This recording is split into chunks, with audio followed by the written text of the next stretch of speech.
Before we move into the meeting and the presentations, is there any disclosure of pecuniary interest or general nature thereof for the items in front of us today? Seeing none. And so I will start by asking Tara just to give a brief opening remarks before we go into our local boards and shared services. Thank you, and welcome back to our local board and shared service budget afternoon.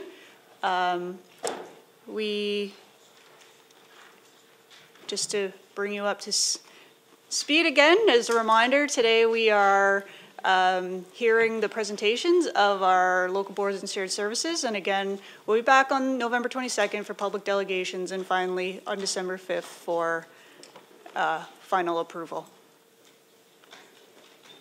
So the agenda today is before you, and with that, I'm going to ask Steve Kraft to come up, and yep, you can come on up.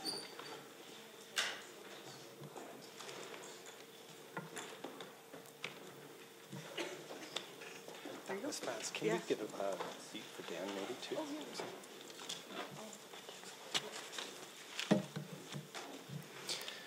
Good afternoon, Mayor, councillors, staff, and guests. It's fun to be here again. Fun, I underline.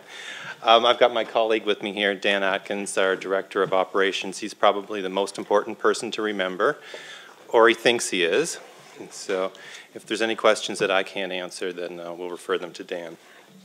So as I say, I want to make a big shout out, a big thank you to the Mayor for bringing forward. I didn't realize that you were the power and the thought behind the motion a few weeks ago that Ms. Downer brought forward. So thank you for doing what you can to bring the new main library forward. So team effort. Okay, great. All right, clicker. Here we go. Okay. Just brief, I'm going to bring you 3 thoughts behind what the library is and does. Integrity, the core of our services, providing a safe and welcoming community hub, and strong guidance by a committed board. And just as a little bit of evidence to the commitment that the board is,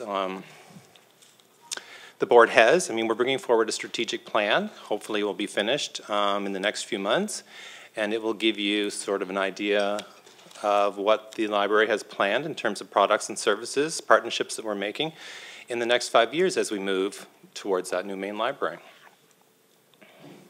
Excellence. Excellence is something that we always do, that we strive for, especially in terms of providing products and services to the citizens of Guelph. So we're always reviewing what we do and trying to make it better, especially, as I say, in terms of products and services. And then, of course, wellness in our community is something that we're concerned with, too. So we are concerned with the mental and mental wellness of the community. So a smart library means a smarter community. I guess the rest of, say, for example, recreational facilities, they deal with the physical wellness of the community. We deal with the mental wellness. Building partnerships is something that we do constantly. I'm quite proud of some of the partners that we've brought on board this year. And in terms of building that strategic plan, one of the partners that we have reached out to is the Indigenous community in the city. So we are learning about each other, what we do, and we're trying to incorporate that into the services that we bring forward. Here's some statistical numbers, and what's a report without numbers? So in 2016, we had several new members. In fact, we had over 7,800 new members that we added to our user group. So that's pretty good, actually, in a city our size. Program participants, we had more than 42,000, which is a lot of people coming through our doors. Speaking of coming through our doors, our average daily visitors are 3,300 and above.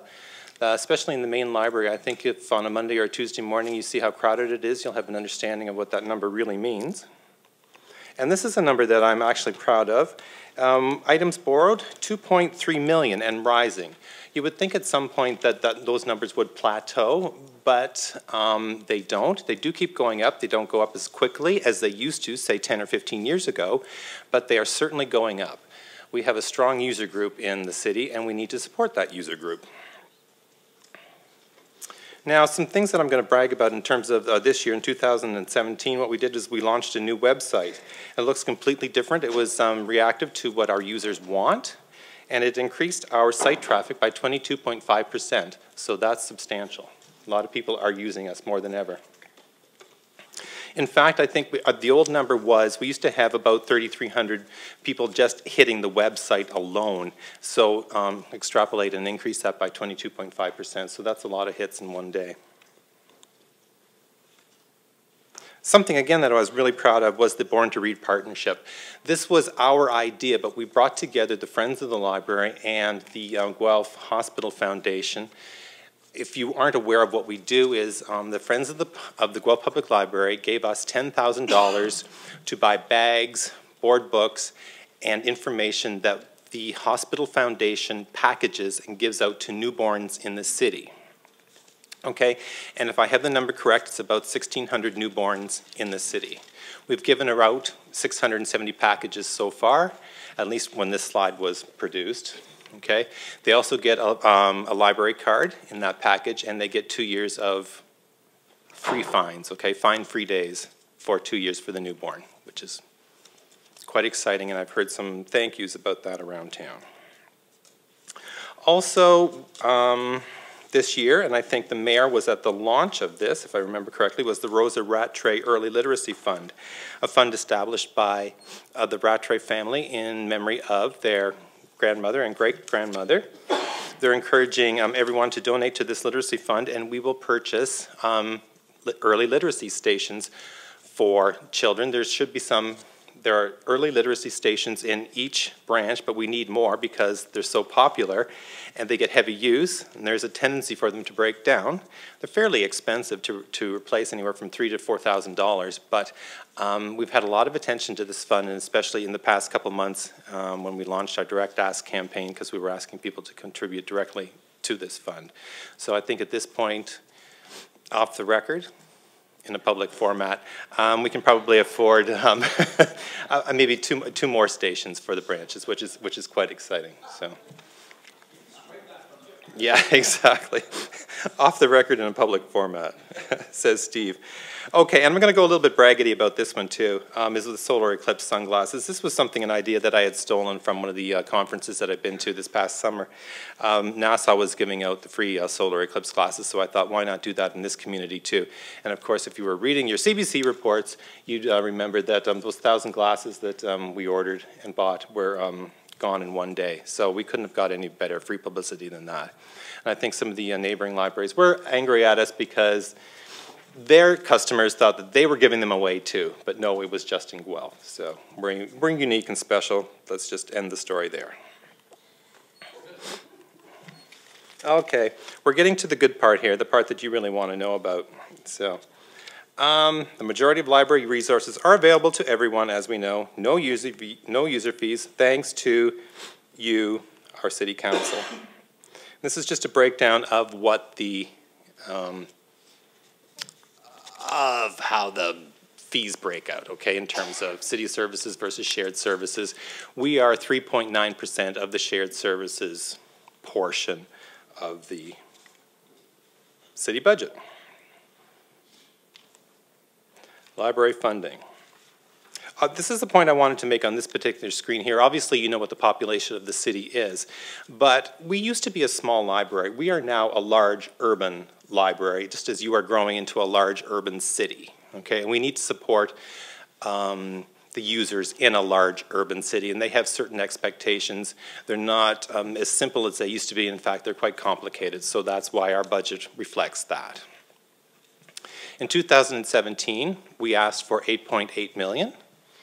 This year, we are requesting $9,159,062. The year-over-year increase, $336,362 for an increase of 3.81%.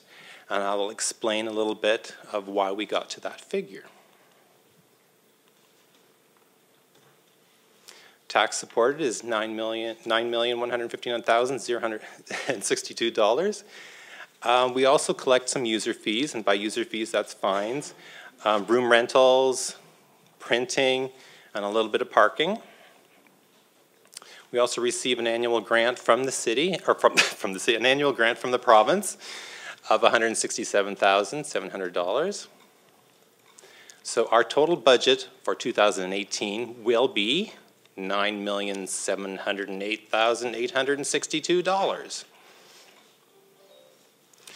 Most of our budget is consumed by salary, wage, and benefits, and that's something that I have no control over because we obviously have a collective agreement. So purchase goods and purchase services consume 17% and 18%, 0% for financial expenses, relatively speaking, and internal charges are consumed 2%. Salary, wage, and benefits have gone up due to the increase in minimum wage. But this year, I'm also incorporating a full-time security guard into our staff. Hopefully, and I say hopefully, I want that to only be a one-year expense because if we need to address the security concerns at the new main library. There is lots of activity downtown in the downtown core, and it has crept into the new main library, and I would like to resolve that, I'll say within a one-year period. So that's why I say I'm asking for a one-year contract position for a full-time security guard. We can discuss that later. Purchase goods and purchase services have not increased substantially at all. I've made no increases there. Financial expenses and internal charges remain the same. So in summary, we are asking for an increase again of 3.81%, totaling $9.1 million, we'll say, in 2018. And that is the end of my slide with some quotes from the community.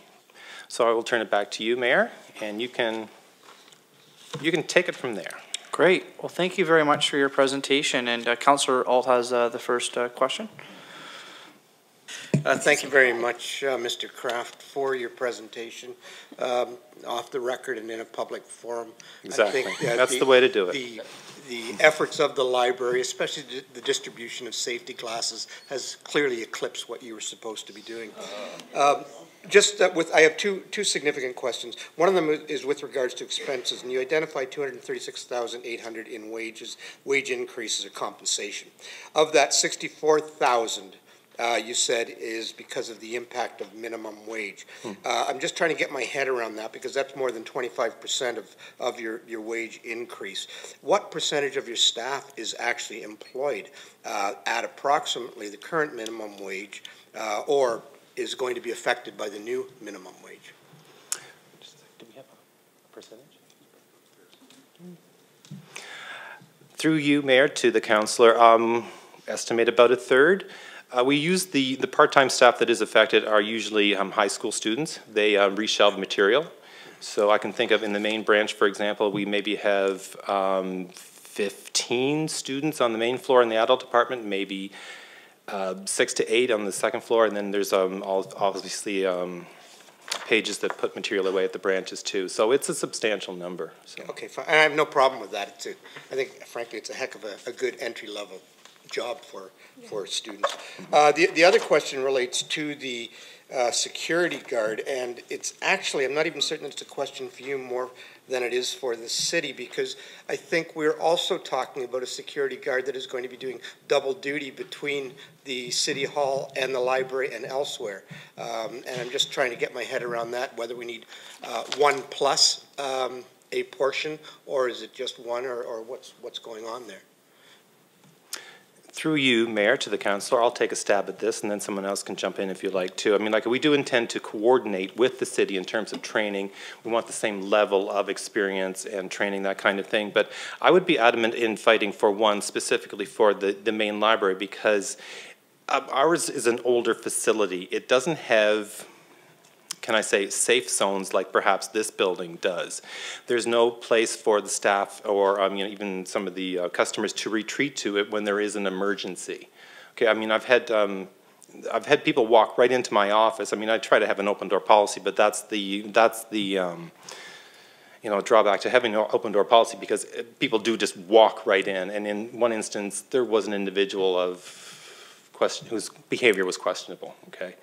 We have incidents 2 or 3 times a day on average, and we're open from 9 in the morning until 9 at night. And I think there are some serious health and safety risks to staff and customers, okay? So that's why I am going to be fairly strong in requesting that security guard at the main location. Actually, I think you probably did answer it. I'm not even certain I need a response from the city, because if in fact we are hiring somebody to do some work outside there, your hiring of somebody full-time is not going to be, that person would not be available 12 hours a day anyway, so I get that. And thanks very much for the answer. Before I just go over to Councillor McKinnon, just following, if you don't mind, just following up on Councillor Alt. Councillor Alt mentioned something about $64,000, but that wasn't in your presentation at all. You didn't say it, I don't think verbally, and it wasn't on the slides. It's on page 2-3. Oh, is it on? Oh, okay, not on the, so not on the slides, but on the report. Yeah, thank you very much. So that's where that number came from. Thank you. Councillor McKinnon. Thanks, Councillor Alt. Thank you, through Mr. Mayor. I was wondering if you can just outline the dollar value associated with the new security guard. I couldn't see it in any of the documents that we had. Approximately, sorry, through you, Mayor, to the councillor, approximately $70,000. 70? 70, Okay, 70,000. thank you. Thank you. And over to Councillor Hoffman. The answer was $70,000. The question was how much is the security guard costing? $70,000. Councillor Hoffman. Yes, thank you, through you, Mayor Guthrie. So 2 of my questions, 70,000 was also the question that Councillor McKinnon asked. I wondered if you could, how are you responding now, Mr. Kraft, to for example, people walking into your office, people coming into the library, standing outside? How are you responding now? Through you, Mayor, to the councillor. It depends, I mean, they're on their behavior, how unacceptable their behavior that is in that sense. We have an acceptable behavior policy. If they violate it, they are asked to leave for that day. Sometimes if it's an emergency, we end up calling EMS. Fire and police will show up as well, depending on the severity of the situation. If there's been acts of violence, say for example in one instance we had a microfilm reader printer that was destroyed. Someone else picked up a computer and threw it on the floor and smashed it. So those people are served a trespass to property. So for a period of time, 6 months to a year, they can be reinstated after that, depending on their behavior. And then if things recur, they may even get a lifetime trespass to property, something like that, depending, as I say, on the severity of the offense. Thank you. Mr. Kraft, do you feel that your staff are at risk? Through you, Mayor, to the councillor, there is a degree of risk that's involved, yes. I mean, we have certainly heard from the union that they're concerned about, some staffers concerned about their level of safety. So as management, we need to appear to be responding to this. I mean, there's a legal implication here too. So, but briefly, this is my solution to this particular problem. Thank you for that. On another matter, the slide that showed, I think it was 300,000 in user fees. Mm-hmm. That can't be all just fines in 1 year. So do you collect the money from the parking meters on your site? Like I pay thousands in fines, as does Councillor Piper. I know that as a fact, but is the parking meters on your property, do you get that as revenue? Through you, Mayor, to the councillor, yes, we do. The library board owns that particular piece of property, and whatever agreement we have, I mean, it was made before my time, and we do receive parking meter money. Yes, we do. So it's not as substantial as it used to be. It's not a great revenue maker, but we do. Okay, through you, Mayor Guthrie, just one last question again about the security guard. I just thought of something. So you referred to it as a 1 year pilot, let's say. We'll call it a pilot. So would it be a contracted person that would come in? It wouldn't be a hire where we were paying benefits, and it would be a year contract. It would probably be an agency, I would think. And then after a year, you would review how that presence has impacted what happens at the library? we would have that commitment from you after a year. And okay, thank you. Great, that's all the questions that we have, except for Councillor Billings. Sorry about that. Through you, Mr. Mayor. Under items borrowed, you said, yes, there's an increase, but not as significant as, I think you said 10, 15 years ago. So is that increase that we're seeing now, is it a 1%, a 2%? Do you know what that increase is over last year? Through you, Mayor, to Councillor Billings. Last year's circulation was 2.2 million, so the previous year was 2.2 million. This year it's 2.3 million. A lot of the material that is increasing is also electronic resources too, and some of the other materials that we have. It's not just print material, physical materials. A lot of it is electronic now too. So it's the electronic material complements what we already have. So 2.2 million to 2.3 million. I have a liberal arts education. I'm not. That's okay. Yeah. No, I was just, okay. because you made the comment, I didn't know, Yes. like 10, 15 years ago, you Yeah. saw increases of ballpark X, and then so True. what have we come down to We now? used to That's be, why I was just curious. but as the library system grew, we used to be, the circulation was growing by leaps and bounds, and that's why we added one branch after another, that kind of thing, to accommodate the need in various communities. So now that I think we are at the correct level of library service in terms of branches and things like that, the increase that we see are from, new growth, new customers, things like that. So just on a general level. Okay, and then for the security, so is that then the 70,000 in the compensation or the purchase services? Purchase services, yeah.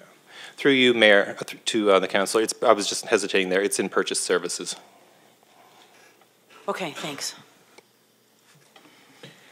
Great, thank you very much for your presentation. That's great. Thank you. Especially to Dan, you were a great help in that, yeah. Most important person to remember. That's right. Okay, public health is up next. Wellington Dufferin Guelph Public Health. And Shauna Dwyer is here, Manager of Finance. I don't know if Dr. Mercer is here. I didn't see her, but it doesn't matter. You're here. So over to you. Thank you very much. Okay. Thank you, and good afternoon, Mayor Guthrie and members of council. My name, as Mr. Guthrie said, is Shanna O'Dwyer, and I'm the Manager of Finance for Wellington Dufferin Guelph Public Health. I'm pleased to be here this afternoon to present some budget information to you. And Dr. Mercer had hoped to join me today, but unfortunately had a scheduling conflict, so wasn't able to be here. So she sends her regrets. The draft budget so far for public health has been in closed session this year at our board due to ongoing union negotiations, and therefore the budget information that I'm presenting to you today is at a very high level so that I don't break the confidentiality of that closed session information. And in addition to providing you some high-level information about our budget, we always like to take this opportunity to provide some other information about what we do and what's new at public health. So I'll start with that. So the first slide is, what does public health do? So we take a population health approach and focus on upstream interventions to promote health and prevent disease. The population health approach has 4 key principles which underpin the 5 core public health functions. Those principles are population health assessment, social determinants of health, healthy behaviors, and healthy communities. The 5 core public health functions are assessment and surveillance. So an example of that is a health status report that was done in 2016 on mental health in Wellington Dufferin Guelph. Health promotion and policy development. For example, My Health eSnapshot, a preconception health assessment tool. Health protection. An example of that is performing inspections of regulated health professionals in response to public complaints, as well as our regular personal service settings inspections and restaurant and daycare inspections. Disease prevention. An example of that is public education sessions on radon gas and school immunization clinics.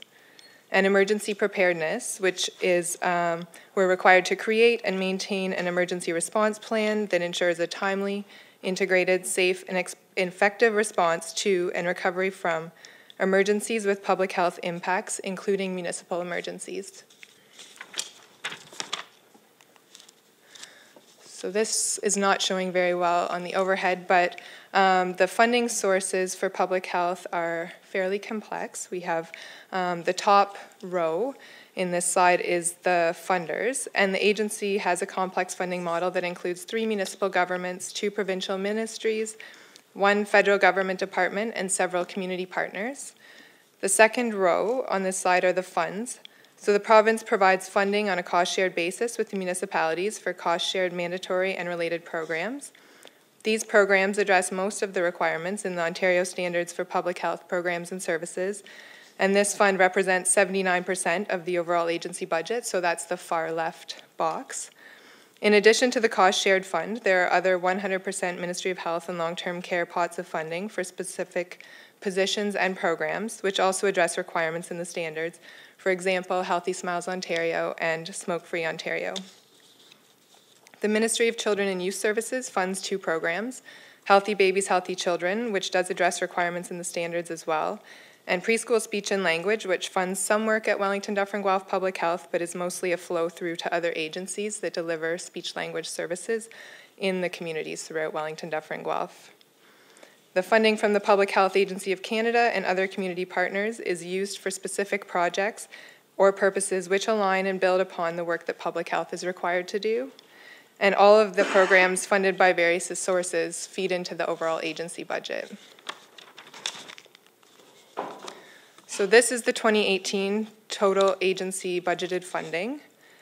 And the Ontario Ministry of Health and Long-Term Care and the Ministry of Children and Youth Services together provide 64.9% of the budgeted funding for 2018, and we do not project any increase in provincial funding for 2018.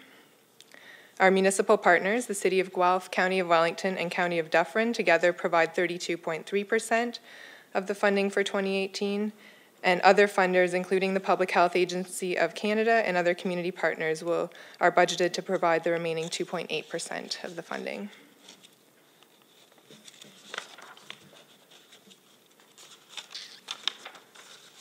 So the next slide shows the budgeted total agency expenditures for 2018. As you can see, 75.6% of the funding is spent on salaries and benefits because we're a service agency. 13% of the expenditures are for building occupancy costs for the 6 locations across our service area. This includes repayments on the loans from our 3 municipal partners for the 2 owned facilities in Guelph and Orangeville. Information technology costs make up 3.5% of the budget, and travel mileage represents 1.3% of the budget. So much of the work of public health involves traveling across the territory for services such as restaurant and personal services settings, inspections, family home visiting, and on-site school, dental, and vaccination clinics. And all other costs, which includes program materials and supplies, audit, legal, insurance, consulting, office supplies, and staff training, represents the remaining 6.6% of the budgeted expenditures. So, in the province of Ontario, the legislative framework for public health is the Health Protection and Promotion Act, the Ontario Standards for Public Health Programs and Services, which was formerly called the Ontario Public Health Standards, and the Accountability Framework, which were formerly the Ontario Public Health Organizational Standards and Accountability Agreement. As you may be able to tell from the number of times I've said formally in that sentence, there are some major changes underway in public health in Ontario. So in 2016, the province passed the Patients First Act, which amended several different pieces of legislation to set the foundation for moving toward the provincial government's objective of health system transformation. One of the acts amended in that legislation was the Health Protection and Promotion Act. After this legislation passed, there were 3 working groups set up by the Minister of Health and Long-Term Care to move change forward in the public health system. So those were Standards and Modernization Working Group, the Expert Panel on Public Health, and the Public Health Work Stream. The Standards Modernization Working Group worked to create new draft standards for public health in Ontario with the goal of defining the roles of public health in a transformed health system. The modernized standards have 3 main goals: incorporate emerging evidence and current accepted best practices in public health, align public health programs and services with broader public health and health system changes, and facilitate optimal delivery of public health functions and coordinate delivery of public health programs and services across the full continuum of health. The ministry has indicated that the modernized standards will go into effect on January 1st, 2018. The second group was the expert panel on public health, and they provided advice on structural, organizational, and governance changes for Ontario's public health sector within the transformed health system. Our medical officer of health, Dr. Mercer, was appointed to this panel. There were 3 key recommendations made in that report. One was to redraw health unit boundaries to create fewer health units with greater capacity while respecting municipal boundaries and relationships. The second was to move to a consistent governance model. And the third was better connect the public health sector with other parts of the health system. To date, we do not have any information about the ministry's plans for action on the recommendations in this report. And the third group was the public health work stream, which was established to define parameters and expectations for implementing formal engagement between boards of health and LHINs. This report has not yet been released publicly. In addition to these major areas of change and potential change, other legislative changes have occurred within the past couple of years or will occur next year, which have and will strain the ability of public health to meet expectations. In 2016, public health became responsible for inspecting regulated health professionals when an infection control complaint is received, and the number of complaints received and responded to has continued to increase since the legislation took effect and public awareness of this program has grown. The Healthy Menu Choices Act came into effect on January 1st, 2017, and requires chains to provide calorie information on their menus. Public health is responsible for enforcing this legislation, and additional time has been required while inspecting food premises to ensure compliance with that legislation. And third, the Ontario government has released proposals to update the Employment Standards Act, and this will result in higher costs for employers, including public health.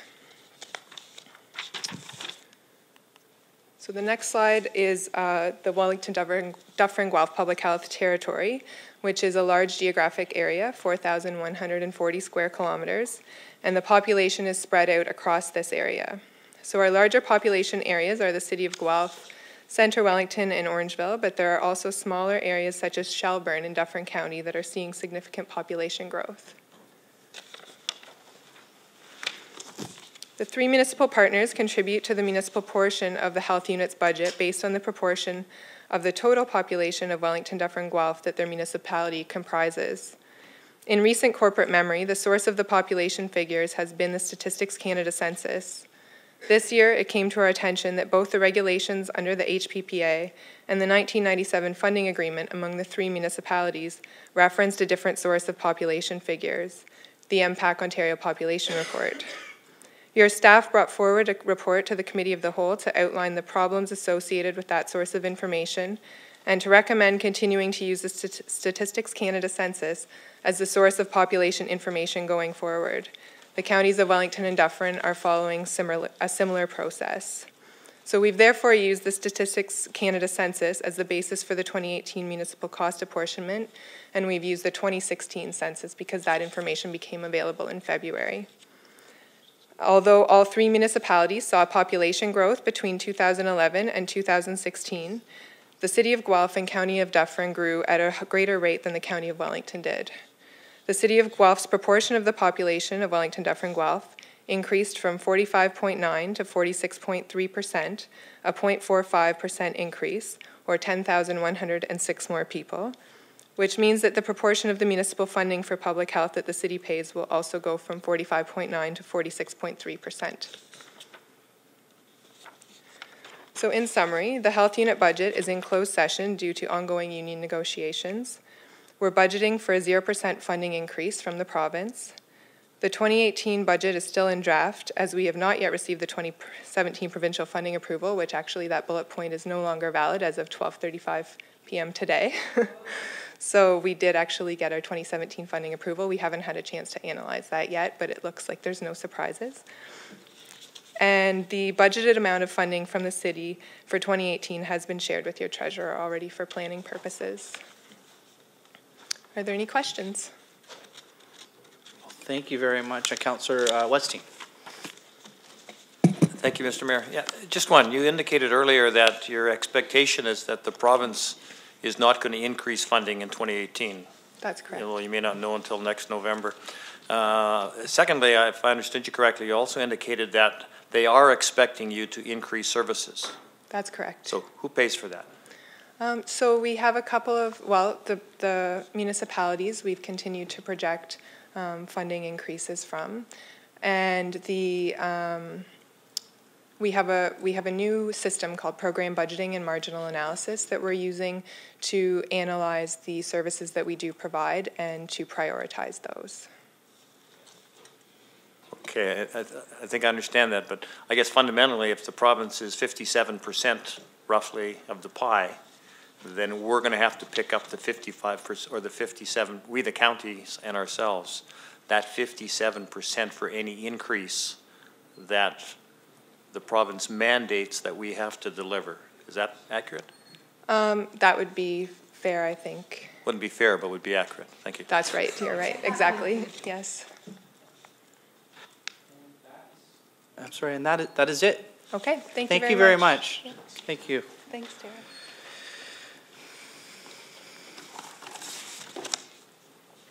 Now, next we have Marty Williams from the Downtown Guelph Business Association. So, just right here.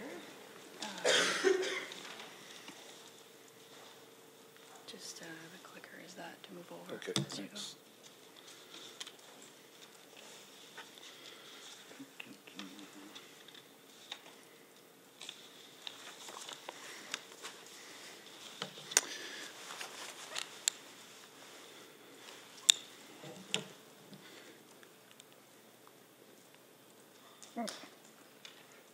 It just doesn't look like my slide. I didn't recognize it. Thank you very much, and thank you for having me on this lovely afternoon. I would like to present our draft budget to you and report on some of the things we've been doing this year. As I say to you every year at this time, we're working always to fulfill our mandate, which is dictated through the Municipal Act, to beautify, to attract, and to advocate on behalf of the business and property owners in downtown Guelph. We have a good organizations. Our finances are on budget, on track for a small surplus, contribution to surplus this year. We have a strong staff, thanks to Meg, Sam, Jenny, Diana, and Montana. I work with a great group of women who keep me in line, and that's great to have. We have a strong board. Our meetings get quorum. We have good, robust discussion, and we've got a good cross-section of people represented. We have good relations with city staff and council, I believe, I hope. We have a good relationship with. I sit on the Downtown Advisory Council, in constant contact with the Chamber of Commerce and our MPP and MP. We have good connections with other business improvement areas, which we are one. And good connections with Ontario government ministries that impact us through the Ontario Business Improvement Area Association, of which I am on the board as the executive secretary. We are constantly doing communications with our members. We have a good click rate on our monthly newsletter. We e-blast on specific topics. I write in Business Venture on issues about downtown. A very strong social media presence. Stronger, I will note, than the Visit Guelph, and stronger than the Chamber of Commerce. We're a little bit competitive about that, but we have more followers and more likes. We continue to spend money on sponsorship. This year, over $16,000 donated to festivals, events, and community fundraisers, and $24,000 has been set aside as a donation to the Petrie Facade Project, which is really a bit of public art hanging off a building. And we were very pleased that we were in a position to make that contribution. For our members, we do a lot of cooperative marketing on every screen and every print and computer online opportunity. I want to tell you about a couple fun new things you might have noticed. We had an exotic car show right out in front of City Council this year. And as always, when we do an event, we're trying to link that back to the businesses that pay our way and pay our salaries. So we had a Kids Eat Free event during the car show, trying to get people who were here for it, and there were thousands of people who came down to Carden Street for it, into the restaurants after. We even had some live music at the Western Hotel. Music Weekends was a partnership with the Regional Tourism Office. We got some funding for that from them, and we ran a series of 20 events on the coldest, most dreary part of the winter, on the weekend, during the day. So our whole thought about this was to use underused venues, because during the day, many have capacity to be filled, and we filled them up, and it was really great to see. Very family-friendly, appropriate music, and kids were dancing, and people my age who don't go out at night were there, and it was great, and we really thought it was a good economic development model, and a lot of people are looking at what we're doing. The other great thing about the weekend music series, in the afternoon on Saturday and Sunday, you can actually find parking in downtown Guelph, and it's cheap on Saturday and free on Sunday. Tell your friends and neighbors. This is coming up as a fun new thing, a Christmas Village Market in Old Quebec Street shops, and we hope that that will attract people into the downtown more than they already are. Of course, we have challenges. I'm going to say this every time I get a chance to. Waste management, the bins continue to be a blight on the landscape. I think that's a fair characterization. I don't think that's overly dramatic, but the 6-day service is working well. The addition that came in last year's budget is appreciated, and it does help with the how busy those bins are. Sidewalk work, a lot has been done. There's a lot more to do. It's not unfortunate, but the reality is that trip hazards take precedence over aesthetics, and that's a mandated reality. We recognize that, but it sure is ugly. Construction disruptions, also a fact of life, but I'm proud to say that we worked with the businesses on Wilson, with the people in the city, Scott Stewart and his department and the construction firm, to do everything we can to mitigate the impact of those. And this, in 2017, we actually knew that this was coming, and we budgeted some funds to support better signage, more attractive signage, to pay for some private parking and do whatever we could. And I think that effort paid off. And I want to say, a big congratulations to council for the Wilson Street Parkade. It's a good start. I think it's a very a smart thing, and I'm glad that we collectively got our heads around it and looking forward to it being done. Biggest organizational development this year, of course, and you've seen me here twice this year talking about this boundary expansion. Thanks to council for allowing the process to happen, and to city staff for providing the information needed for us to engage. A special thanks to Stephen O'Brien, Tina Angelello, I can't say your last name, Angelello, and Emily Keating here in the city. We're currently surveying the new DGBA members on the process, asking them how they felt about it and on moving forward. We're meeting new members in person, and we're budgeting contingencies to take advantage of new opportunities as they arise. Looking forward, we're expanding our downtown Wi-Fi. We're trying to solve problems of power outages because the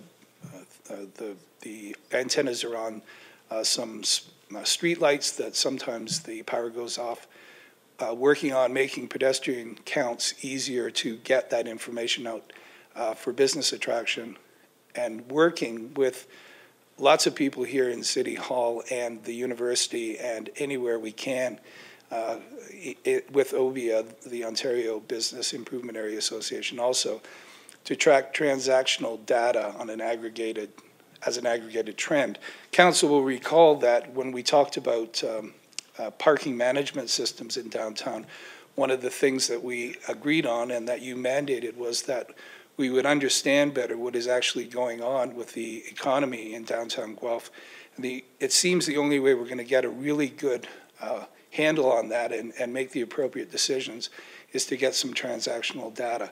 This budget that I'm going to present to you sets aside some money for data, because it ends up that you can't get it any which way but buying it, and we're going to have to work on that together. I have a couple notes about the draft budget. You will see that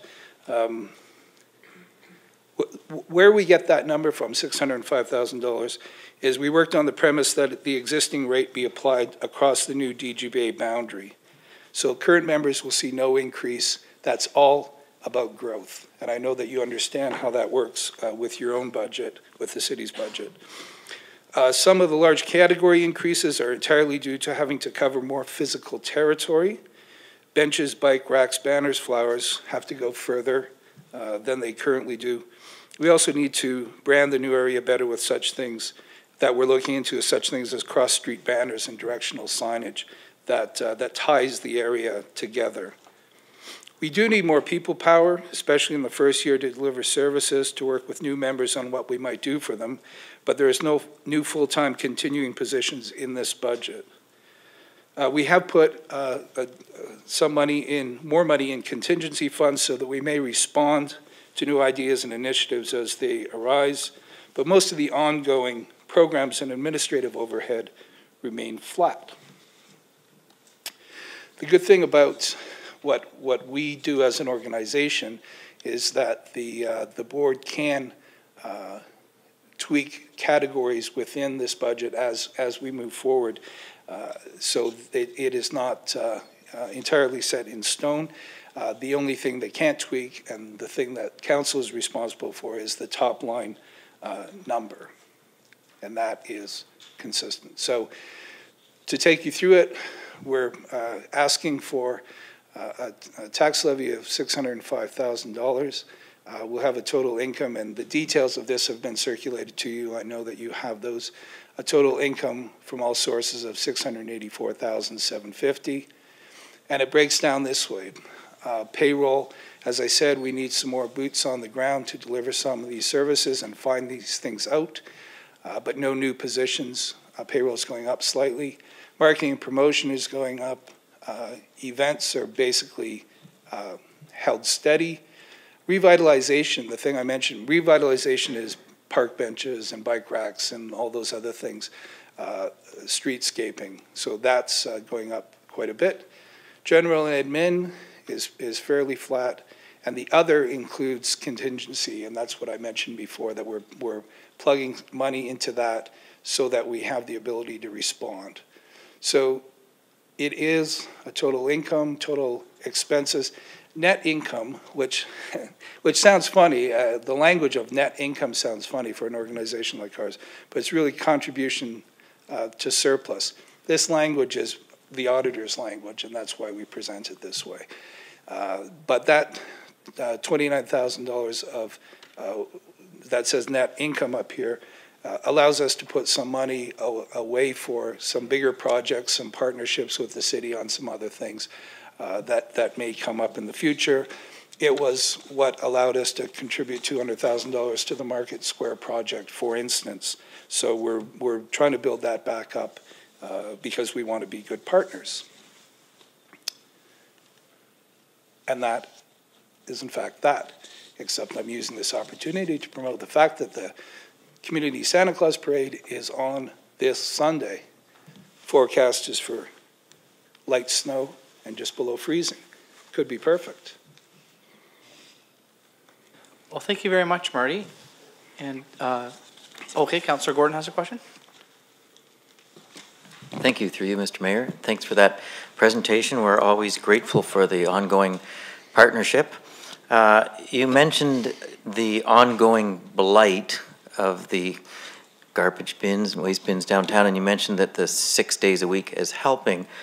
I don't know if it's reflected anywhere in your budget, but are there any other, or are you in talks, or is any other initiatives to address that?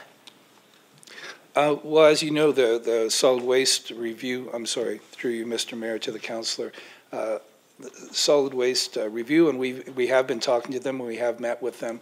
I think there's general agreement that we ought to do something different, that we ought to do something better than what we currently have. So the system works, but it's ugly. and we can't ignore the ugly forever. And so we'll continue to talk about that.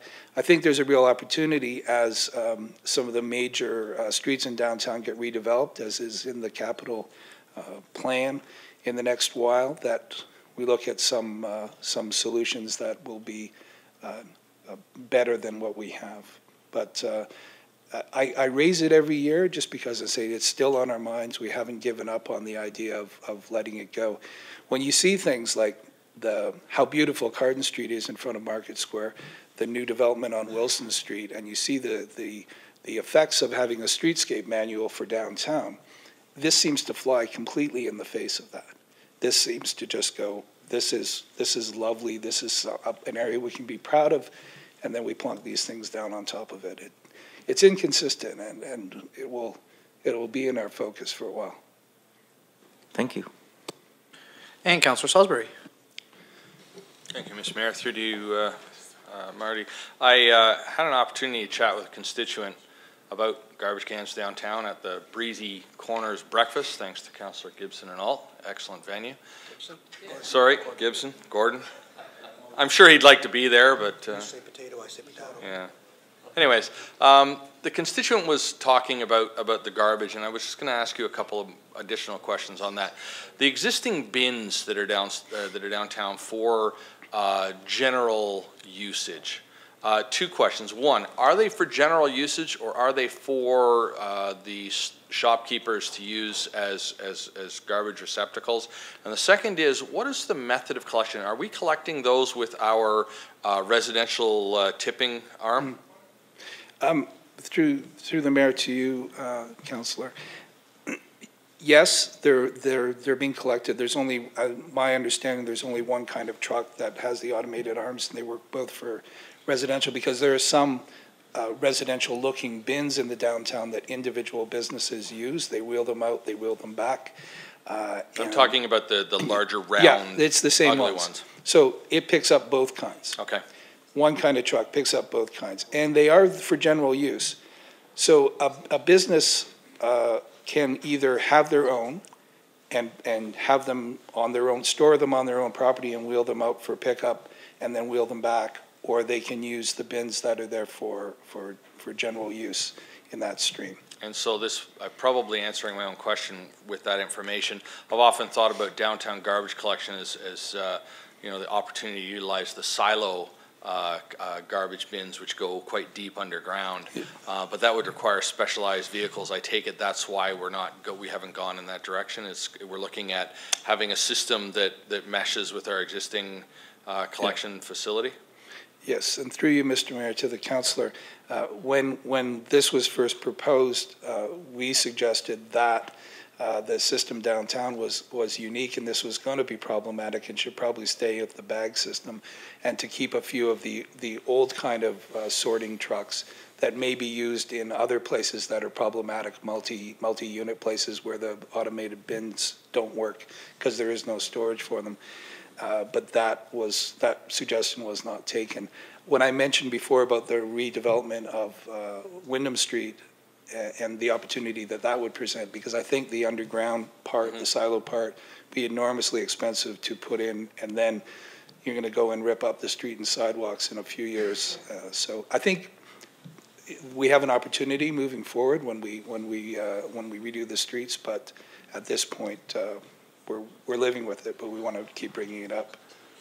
And through you, Mr. Mayor, has there been some proposals for alternatives, or are we living with it because we don't have proposals for alternatives? There are some, through you, Mr. Mayor, to the councillor, there are some, we're in discussion and people are talking about it and researching different kinds of things, yes. Okay, thank you very much. Thank you, Councillor Salisbury. Councillor Westing.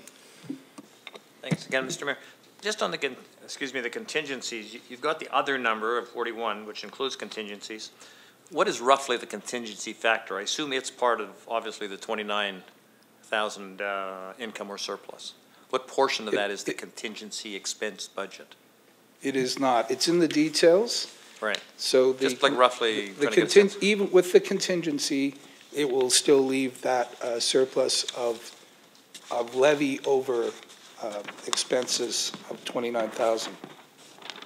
So in the details, miscellaneous expenses for, proposed for 2018 are 20,000 roughly, and then 29,000 left. So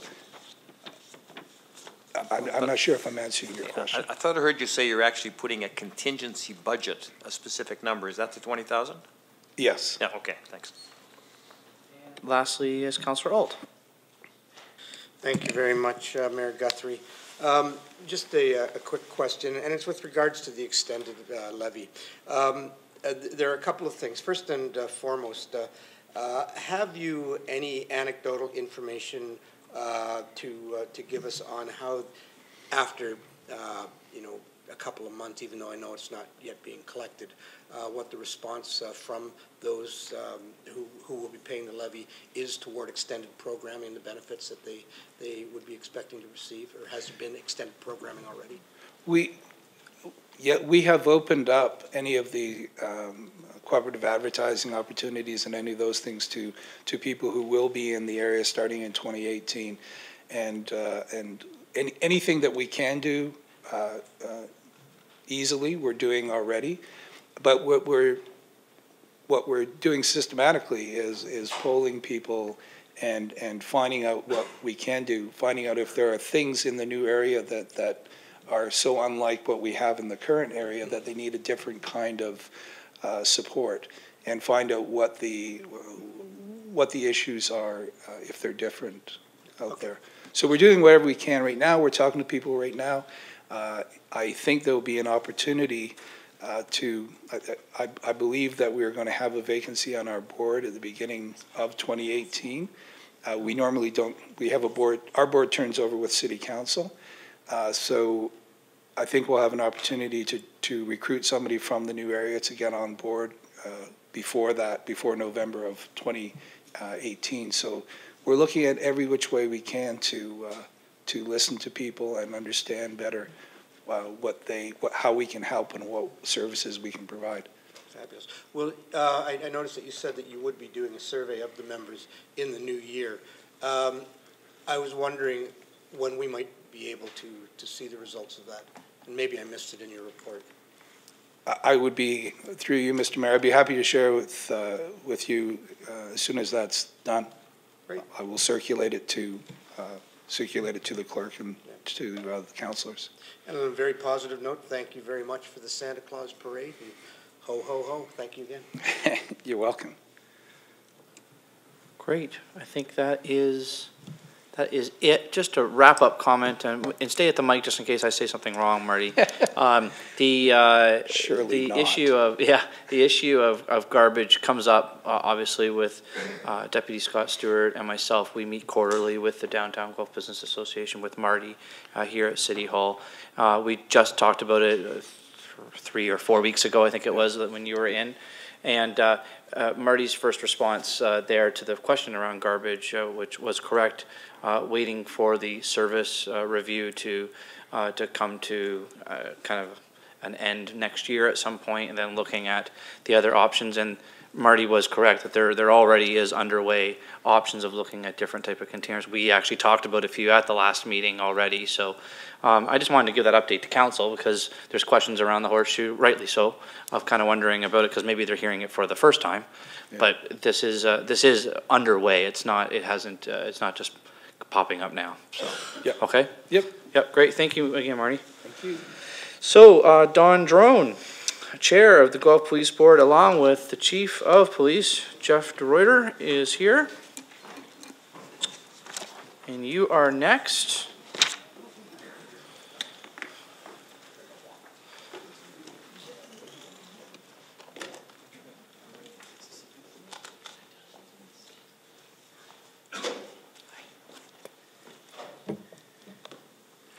Good afternoon, Mayor, members of Council.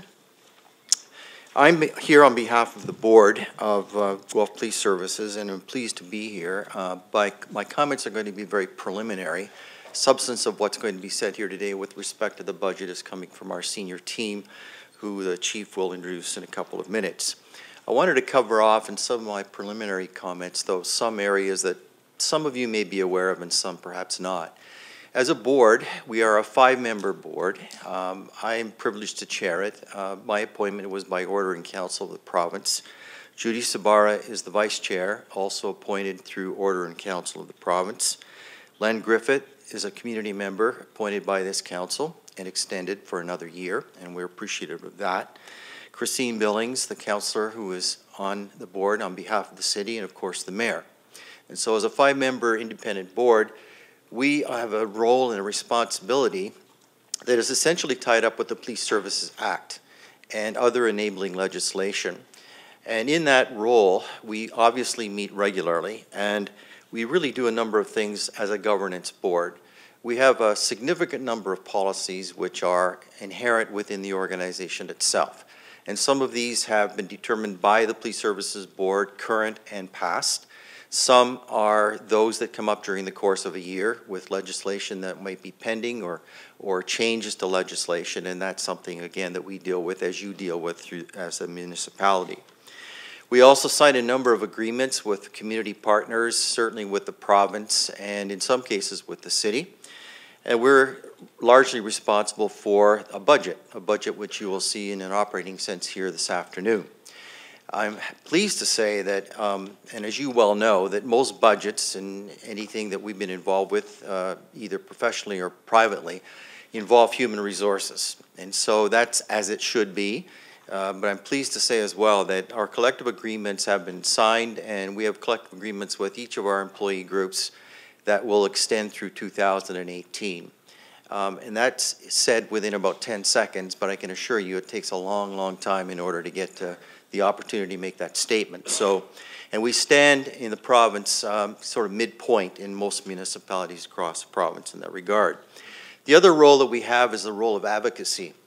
Most recently, we met with Justice Tulloch, and Justice Tulloch, if you're not aware, was the person charged by the government with respect to oversight and police oversight in the province, whether it would be OPP or municipal or regional police services. He was here to talk to us about street check legislation and how that was operationalized throughout the province and what things that we had to say about it. I think he was, I wouldn't say impressed, but certainly informed enough to ask us to forward a brief on behalf of this municipality, and we've done so. And so we were afforded the opportunity again to talk about the fact that this municipality is different from all others, as they are different from us, and that it isn't always a cookie cutter that is essentially going to resolve the problems of the day. So we are, in many respects, also a board of advocacy. We'll talk about our people, and you're going to see in a minute the number of people that we employ, both on the civilian side and on the uniform side. And of course, as part of that is the management team and the executive team. I often spoke to people about moments of promise. And the day in, day out, the 24/7 operation that we run, our people, both civilian and uniform, are with those who sometimes are celebrating things in life or sometimes who are encountering tragedy in life. And we're often there when people are most vulnerable. And so it's very important for us that any moment of truth in which we're engaged, whether it would be a happy occasion, a challenging occasion, be done with respect and integrity. And we believe that that does happen day in and day out. And I'm here to speak about the service that exists today, but I'm also well aware that that has certainly been the tradition of Guelph Police Services. At the management level, we, as you, are often confronted with the natural cycle of events. So this past year, we've had many, many retirements, which obviously has prompted a great deal of recruitment and selection, and a lot of accommodation issues that occur with any corporation, any organization. And that in itself provides a number of challenges with respect to our organization at this point in time. Essentially, our service is to provide safety and security for all citizens in this community, regardless of race, religion, color, creed, sexual orientation, and to do so with equity. And I believe that we do that. It is equally important to understand that we do that from a prevention standpoint and an enforcement standpoint, because some people will only focus on one and not necessarily the other. And so we really are there to, I hope, enable a culture of inclusion for people in this community. There will be issues, there are always issues. But when you think about it, we're kind of below the radar in terms of the work that we do, but we're there when people need us. We have a business plan which you will see here today. And as somebody has said in many places, and other people have said this before, your values are determined by your budget. And we believe that what you will see here today is in fact a value system that we have with respect to that enabling that we are so committed to perform and provide to the citizens of this community. And so finally, what are some of the challenges as we see them in 2018? Obviously, things like population growth, diversity. There will be a new Police Services Act. There will be legislation connected with this, and it will have a significant impact on our organization. It will also prompt council to establish some work that you've perhaps never done with respect to establishing a community safety plan. And so there are a variety of challenges before us. And I want to speak about one that certainly has been before us for a number of years. In its wisdom, previous councils have decided, and I was thinking as Marty was speaking about the essence of the downtown core, the wisdom of previous councils allowed Guelph Police Services to stay in the downtown core. And as I drive past and come into the building quite often, I'm amazed at people now saying to me, what is that new building that's going up? Well, the new building isn't necessarily a new building. And so one of the challenges that our people have endured is, first of all, to distribute the ranks across the city. So we operate about 3 or 4 different locations, but we still have a core of people working in that central building. And that in itself, if you've ever worked through construction, which is not just episodic, it's almost like an odyssey, that will continue until 2019. We hope that you're there when that building is open, but I want to offer my sincere thanks to those people who work there day in and day out with the leaks, the no air conditioning, lack of heat, and other not so good amenities that are going to be there for now, but eventually will have us looking at a preferred future. And finally, I want to thank Councillor Piper for her contributions to Guelph Police Services Board. And I'm going to turn it over now, if I may, to the Chief and the Deputy and senior staff.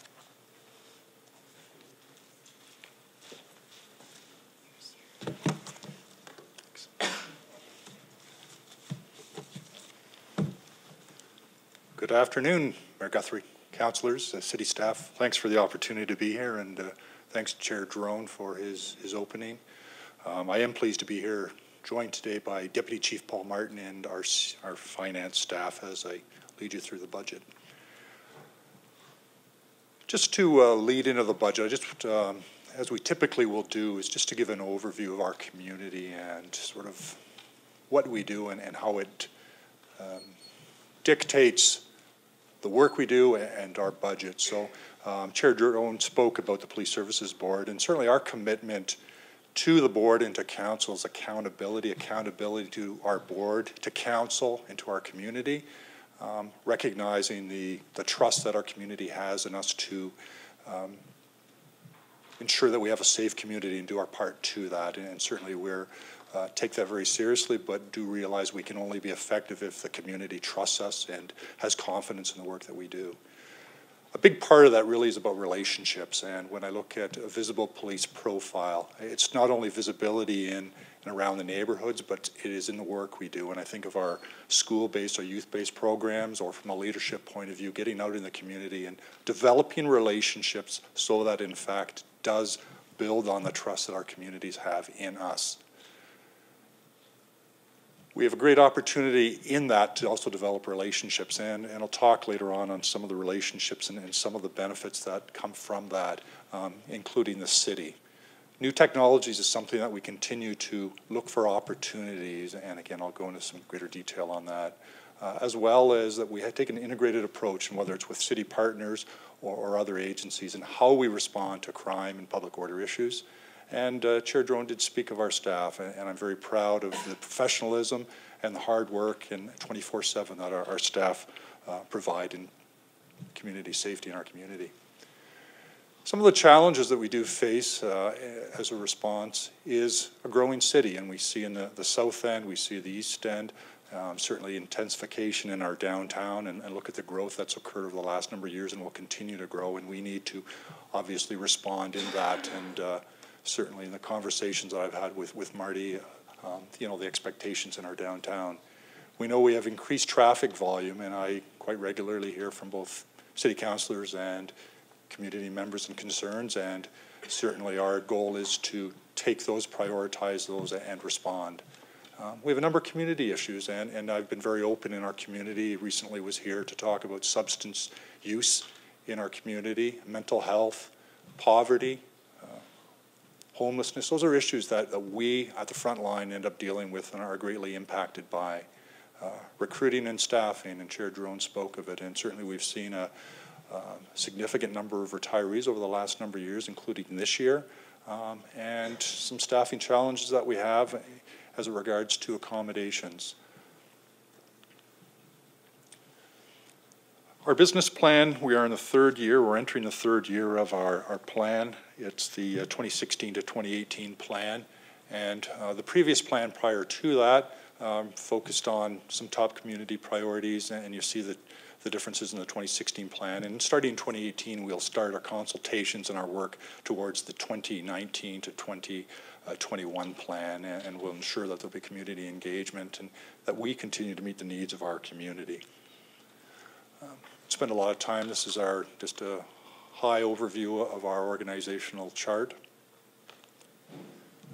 Here is the business plan, and as we are entering our third year, that we are working towards completing the various goals on there. There'll be some things that we won't achieve, but there are certainly things that we'll take into account as we move into the next plan. As far as serving the community, we have seen some challenges, and when we look in 2016, we've seen an increase in calls or demands for service, a 3% increase over 2015. As it pertains to violent crime, we've had about a 3% increase from 2015 to 2016. That was primarily due to reported sexual assaults. On a positive note in that, we did see an improvement actually in our violent crime clearance rate of about 8%. Property crime has been a real challenge for us in our community, and from 2015 to 2016, we have seen a 19% increase in property crime, and with that, on the other negative side is a clearance rate, a reduction of 18%. Property crime is one of those ones that typically are very difficult as it pertains to violent crime, which generally deals with people, and identification of people is a little bit easier when you have witnesses as opposed to property theft damage being reported. And so that's typically why the property crime clearance rate is generally fairly low. Having said all that, our 2016 Crime Severity Index, and through StatsCan that gets reported every summer, and for years we boasted, we celebrated being one of the safest communities, and we still are one of the safer communities. And when we look at our 33 census metropolitan comparators, we have seen that we've dropped somewhat from, or we went from 50.2 to 54 as a rating, and that was primarily driven by property crime. And so the Crime Severity Index is made up of violent crime and nonviolent crime, and we saw quite a change, an increase in the property crime, which really drove up the total Crime Severity Index. But we still are one of the safer communities, and I think it's an important message, and one I regularly talk about in our community is, despite the challenges we have, it is a safe community and it is a great community in which to live. We have found through various studies that we've done, and certainly our work with the city, the high citizen satisfaction with the services that we provide. And given the hundreds of thousands of interactions that our members have with our citizens, we do have a low number of complaints that do come in. And talk about the Police Services Act and oversight. Certainly we have a number of oversight mechanisms, and we're very clear with people in terms of the opportunities, if they're not satisfied, how that can be resolved. And community partnerships, collaborations, we continue to look at opportunities to build on them. As far as our budget, as this comes up every year, I thought I'd take the preemptive opportunity here. So under Section 39 of the Police Service Act, Council's role is to establish the overall budget, and it is not to approve or disapprove specific items in the budget. So it's really the total package that the Council is left with. Our board determines the objectives and the priorities, which comes through the police, through our business plan and through our annual budget process and through ongoing annual reporting on what's going on in our community. and certainly staffing and providing adequate and effective police complement in our service is what the Police Service Act requires our board to provide adequate, effective policing in our community.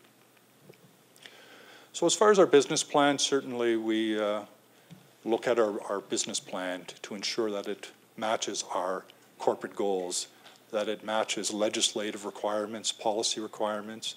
Certainly we are in regular contact with the city in terms of the guidelines and doing the best we can to honor those guidelines. In our process, we go through our various units, we go through our senior staff and through our executive, and through that process we saw a reduction in about $178,000, which really went through either deferral of programs or opportunities to evaluate the costs or look for other efficiencies. We also do, and you'll see later on, where we look at future plans as far as both our operating capital budget for forecasting. As far as continuous improvement, in January our patrol division will be going to 12-hour shifts, and after 34 years of our current shift system, we'll be going to 12-hour shifts, which most police services in the province do have. And certainly our membership by and large was very enthusiastic on this and overwhelmingly was in favor of this. It provides some opportunities that we have seen in terms of some redeployment of some supervisors, but it isn't the be-all and end-all, but it's a great opportunity. I think, again, our staff are very excited with that. With that opportunity, with the 12-hour shifts, gives us the opportunity to look at our deployment. And I spoke of growth in the south end. I spoke of the downtown. And although we have a liaison and dedicated staff downtown, and periods in the evening where we have significant staff, is an opportunity to look at the larger downtown as a neighborhood and to ensure that we certainly meet the needs of our growing downtown population. As far as optimizing technology, and I think of a couple areas where we see great benefits. I mentioned traffic earlier, and one of the real key pieces that we have is a speed spy, and we regularly use it when we get complaints to do an assessment of speeds to help us to prioritize, to help us to assess the complaints that we get, and it's been a tremendous tool as far as measuring speeds, times, and that's one example. We have a Health IM program that we hope to launch, and it's really about mental health and a partnership with our Community Mental Health Association and our hospital to get mental health screening information into the hospital and to share language into communities that have taken on this program, this digitized program, have seen great opportunities to create efficiency, to I know from a policing point of view, the amount of time that our members would spend at the hospital, and it's a great way to enhance what we do.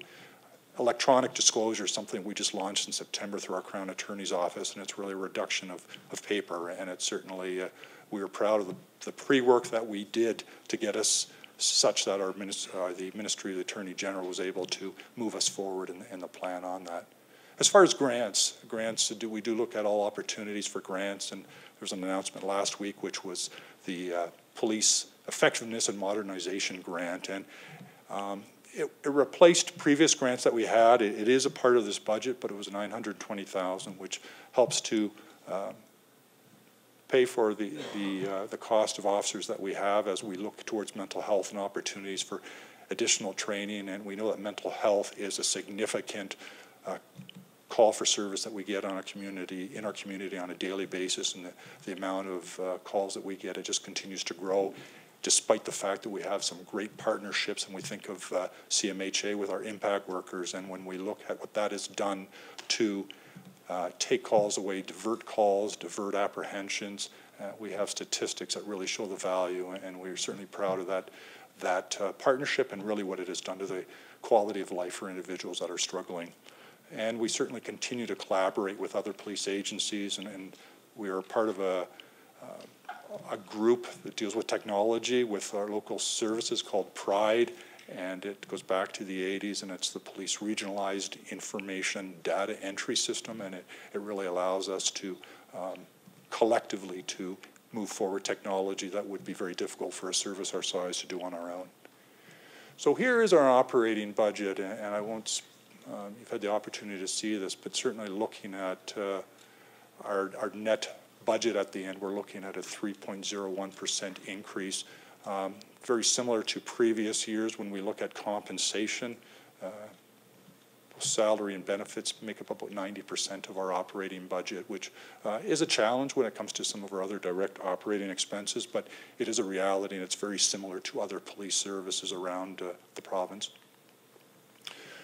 Just a breakdown of the amount of the budget that is allocated to the various units within our service.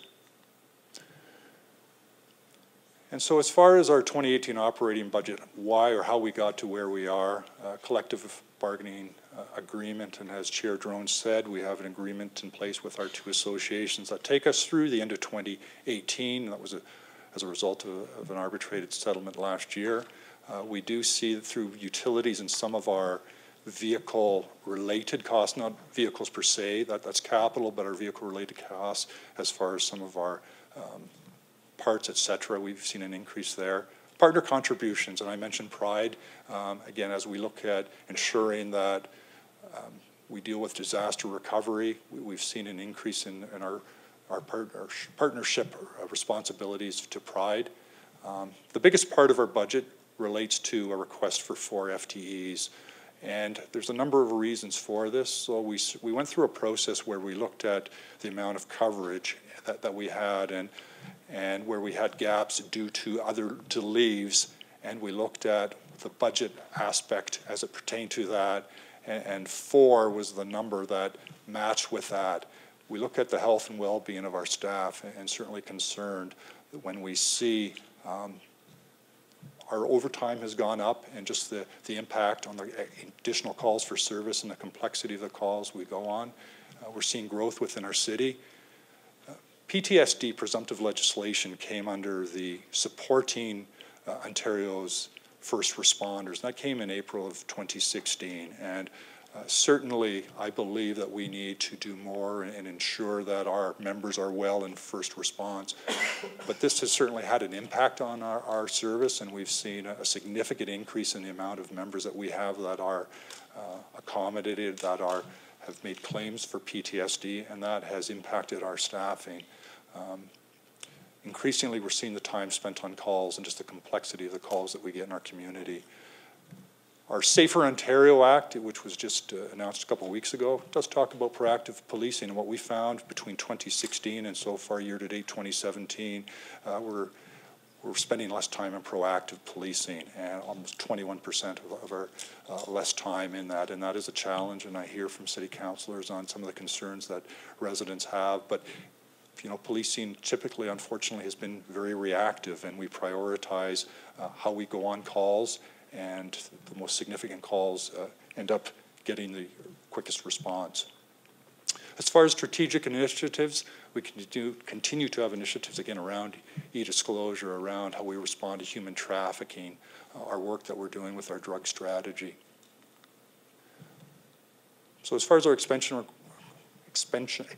requests, looking for frontline officers, which will be used certainly as we look at both the policing in the downtown. They're not dedicated downtown liaison officers. We do have one of those. We do have significant staff in the downtown in the evening hours, but it's looking at that larger neighborhood. And you know, as Marty spoke of the expanding boundaries, we do look at the impact of the greater downtown and needs to respond to concerns in that area. Office 365, so a year ago we switched to a cloud solution for some of our email and some of our SharePoint systems, and this is to enhance the security around that, which is we've identified as a significant, not only a risk, but an important part of how we manage data. Health IM, I spoke a little bit about that. We did get a grant for that, but it's to allow it to continue, and it really fits in with our impact team and the opportunity to improve our relationship and the service for those in our community that are struggling with mental health.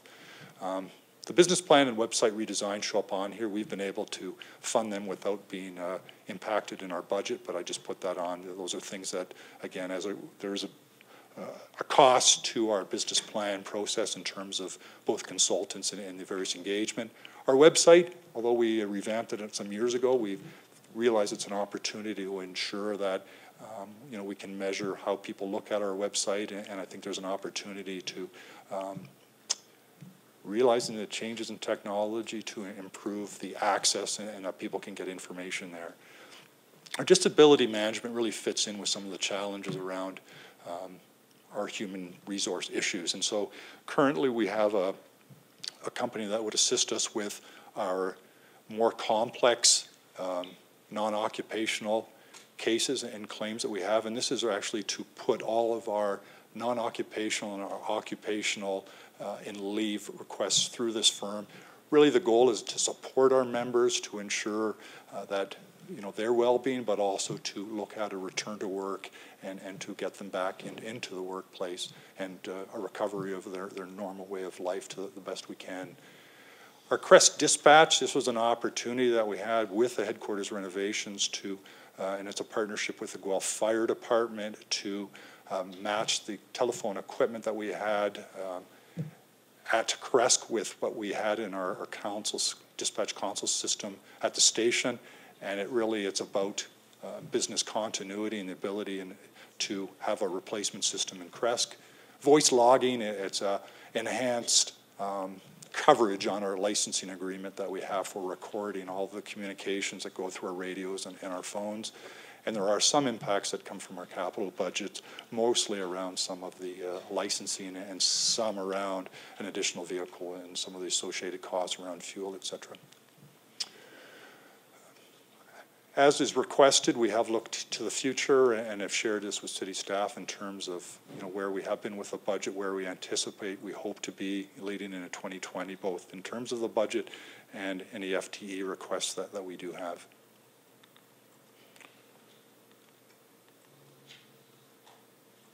And I reluctantly throw up questions, because I'm sure there'll be none. Thank you very much, Chief. Councillor Ault. Thank you very much, Mayor Guthrie. I only have one question, but I'm hoping that it is as neutral as Chief DeRuyter and Mr. Drone have suggested, and that relates to frontline officers. I was wondering if you could comment, please, on the impact of the PTSD legislation and I like the way that it was written on page 734. Risk of not approving this request are that workloads will continue to be high. I'm just looking for what the monetary offset would be as a consequence of hiring 2 officers vis-a-vis PTSD and WSIB claims and LTD. Is there any way to actually account for that or give an estimate at this point? I do know the number of officers that we do have, and certainly the request that we've had for FTEs doesn't match the number of officers that we do have off. And right now, certainly we've seen an increase in our premiums through WSIB with the legislation. And because it was relatively new legislation, those cases are, I think, and I shouldn't speak for WSIB, but I think certainly the number of cases across the province are significant, and they're working through and assessing, and we're not seeing too many of those, move on in terms of that next stage, but it has been a significant impact on our members, the staffing vacancies that we have, and it's really across the organization in different areas, and that's one of the important things we try to do, and is not that the impact is necessarily all on the front line, but across the organization, but there has been a significant dollar amount because, again, we've seen our overtime budget has increased where we're short on staffing as we need to ensure that the staffing levels are appropriate at different times to ensure the policing in our community. And clearly, as I said, on 7-4, you said not approving this request will negatively impact the health and well-being of officers. I'm sure that you can stand there and say definitively that is your belief. That is correct, yeah. Thank you. Thank you. Councillor Billings. Yes, through you, Mr. Mayor. So with respect to the request for the 4 FTEs, I mean, you noted we have the, yes, reactive policing, and it should help the downtown and other areas, but under the business plan, we do have traffic offenses, and you know that we get a lot of calls with respect to speeding. So you can say that with the added 4 FTEs that this should help with respect to traffic offenses. So these officers, through you, Mayor Guthrie, these officers are not traffic officers per se, but you know, I do want to be clear, and this comes up regularly, that I don't want all the pressure on road safety and traffic to be on our traffic unit. Our patrol officers regularly participate in that and, you know, look for violations. Yes, we do get regular complaints, and they do get prioritized, and you know, I see the response from our officers ensuring that they get out to the neighborhoods, they follow up with various complainants, and that we assess the concerns. Okay, I was just looking for, through you, Mr. Mayor, would this help? Because you're adding 4 FTEs. So with respect to all the calls that you get and how everyone is dispersed, if you have 4 more out there, that's why I'm asking, would this help? Then traffic wouldn't be pulled, and then there would be more time to do traffic. So that was my question, will it help? Because, or if it won't help at all, that's fine. I just wanted to know, will it help? Through you, Mayor Guthrie, thanks for setting that up for me. You're absolutely right. I mean, one of the challenges we have when we're short-staffed is that it's all hands on deck, and at times traffic. Members do get called away to take other calls as they're prioritized. Certainly that's an impact. 4 certainly helps with our deployment. Okay. Also, I wanted to ask you about homecoming and St. Patty's Day, and that can be an added pressure to your budget. So for example, I believe, and you tell me if I'm wrong, so through you, Mr. Mayor, Queens has a relationship with the City of Kingston to give financial assistance to cover the city costs and policing costs because of homecoming and St. Patty's Day. So I was just wondering, did you see an increase in costs? Because I believe you did with respect to homecoming. And do we have, you know, extra costs with St. Patty's as well? Absolutely. There's always been a cost, you know, as we meet the community's expectations on these 2 challenging days. But certainly this past homecoming, much has been said about being the perfect storm, but we did see increased costs. We were about $20,000 that would have, you know, in terms of overtime and extra staff that we had out. We don't have a current agreement with the university. I am aware of the situation with Queens. I mean, one of the things with Queens is when they had a particularly difficult homecoming some years ago, that additional money that they got brought in the Toronto Public Order Unit to assist with policing needs. So, I mean, there was something very specific that there was a cost. But, you know, I've had some discussion with some of the senior staff about an approach, and as I've had conversation with other police leaders from university communities, this is one of the discussions that we're having and are currently investigating that as a possibility. But I think it's also beyond the police. I mean, I can speak for our budget, but I do know from a bylaw from other city staff there is an impact. So I think we also need to look at the bigger picture. Absolutely. I agree with you, because it's a city cost, it's a policing cost. So I was just wondering if the city and the police and the university have sat down yet and taken a look and had those discussions similar to Queens and the city of Kingston, because I believe they receive about $100,000 a year. The city receives about $100,000 from the university for these extra costs. So, but you haven't sat down yet, though. Not with the university. I've had some discussion with some of our local officials on it, and as far as the discussion. And, you know, it is a delicate thing, and we have a great relationship with the university, and certainly I know much of the in-kind that we get from them, but I also recognize that from a community point of view, it is a significant concern with the amount of money that it costs for these particular events. Okay, and lastly, through you, Mr. Mayor, the budget increase, the request is 3%. So I don't know if you can remember the last few years. Is this less, this request, is it less than the last few years with respect to the budget that you come forward with? Is the 3% less than last year and the year before? Can you remember? Because I apologize. I think it is, but I'm not sure. Through you, Mayor Guthrie, you think I would remember that?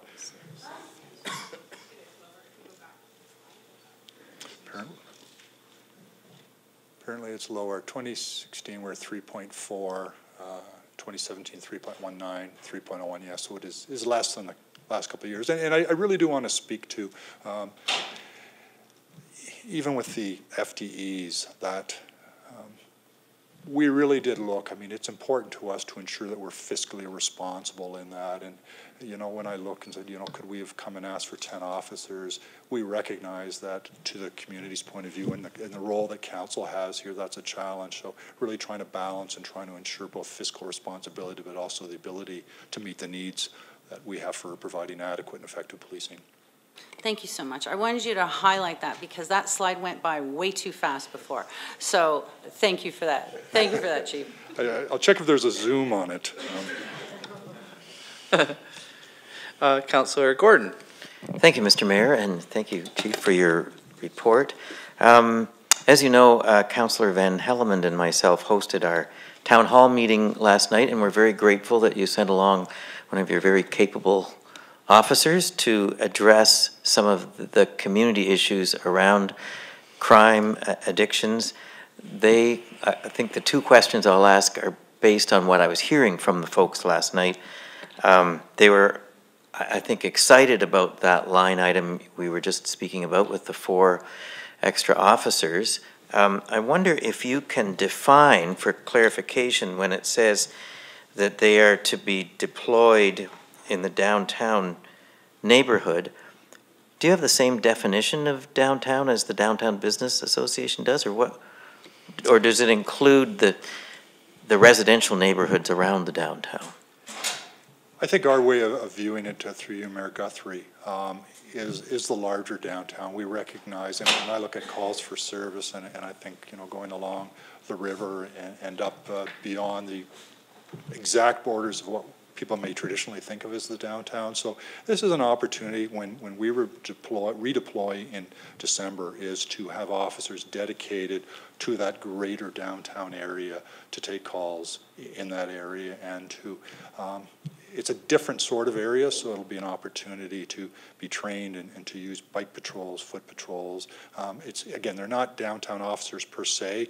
I'm not saying that they're not going to get called, as is currently occurring, where officers go to other areas depending on the type of call, but it really is recognizing, when we look at the significant growth that we have and some of the challenges in and around the downtown, that we need to respond. Thank you. So I think Councillor Van Hellemond would concur that the two main growing concerns in those neighborhoods close to the downtown was actually on their residential streets, but also along the trails and access routes. So I'm wondering, since they were curious last night, how we might report back to them as to what the impact of these 4 new positions might be on the safety and security of those neighborhoods that they're in. Well, I guess the proof of the pudding.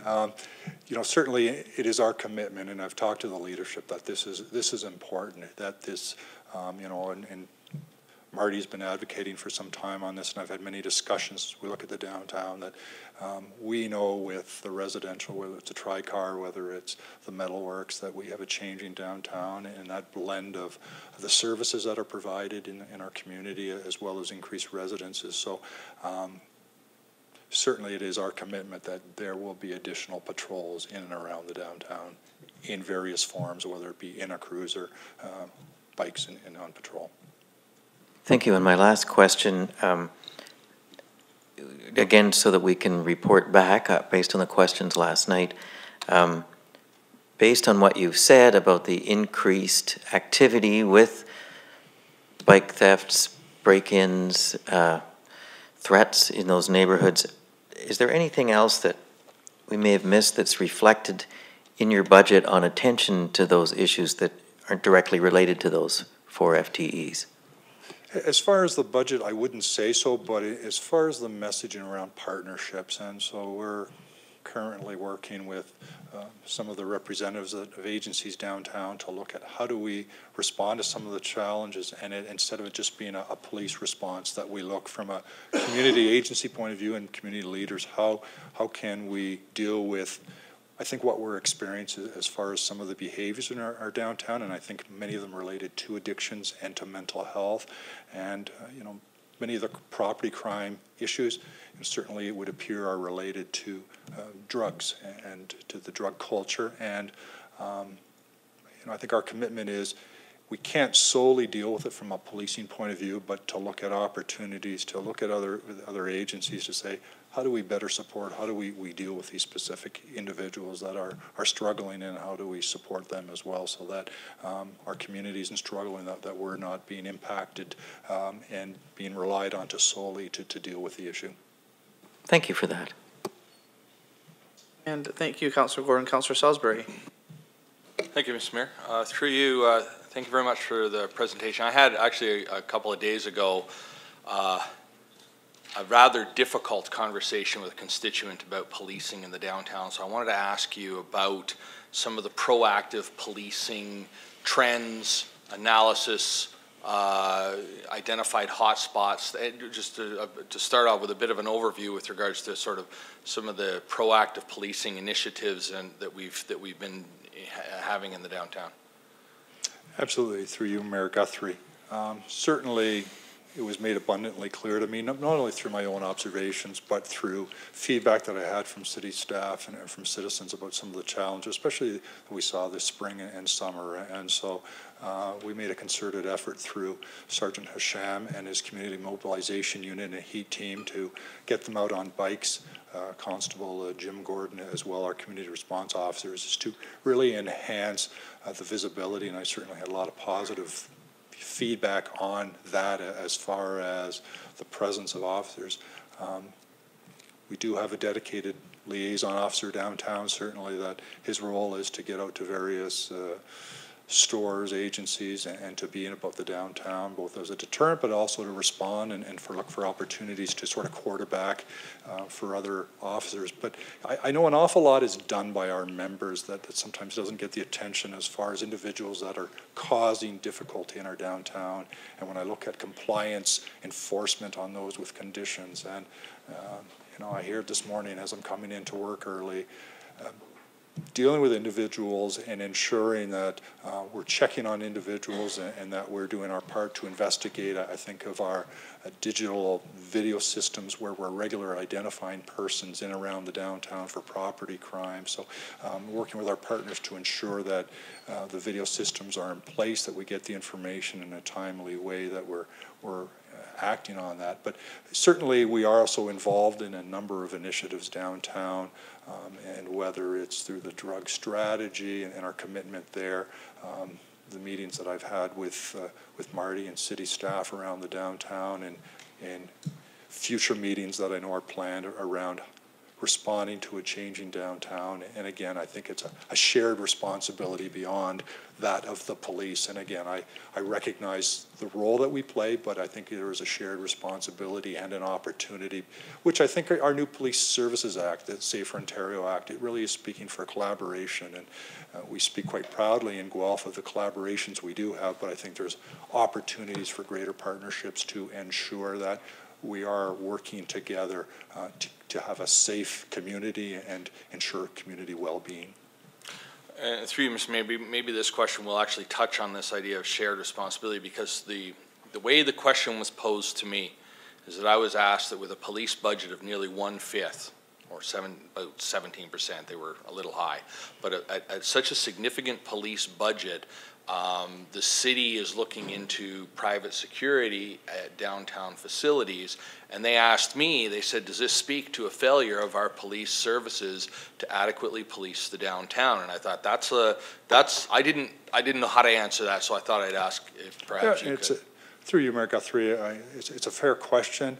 Certainly, I know that we've been consulted with by city staff, and certainly I've had discussion with library staff about that. And with some regularity, we have attended on calls at various city facilities to assist there, and we'll continue to do so. But when you look on the day-to-day, certainly the policing responsibility, is it cost effective for a police officer to provide those services? And I think the new Police Services Act talks of privatization, and even though the regulations have not yet developed, I think there will be those opportunities. There are a lot of things that go on a daily basis that perhaps should have a police attendance, but I think, you know, staff, that they deal with it, and at times we maybe do need to, and we're working on building some capacity of staff to deal with some people that are a bit difficult. But We regularly do go to city facilities and are committed to ensure that our city staff are safe, but I can't speak for these various organizations, whether it be City Hall or the library, in terms of their responsibilities to their employees or to the rest of the community. But I think it would be difficult for me to go to the library and say, you know, I can say that we'll have an officer here for 6 hours a day when I look at how we prioritize and other things going on in the community. So again, we're regularly there.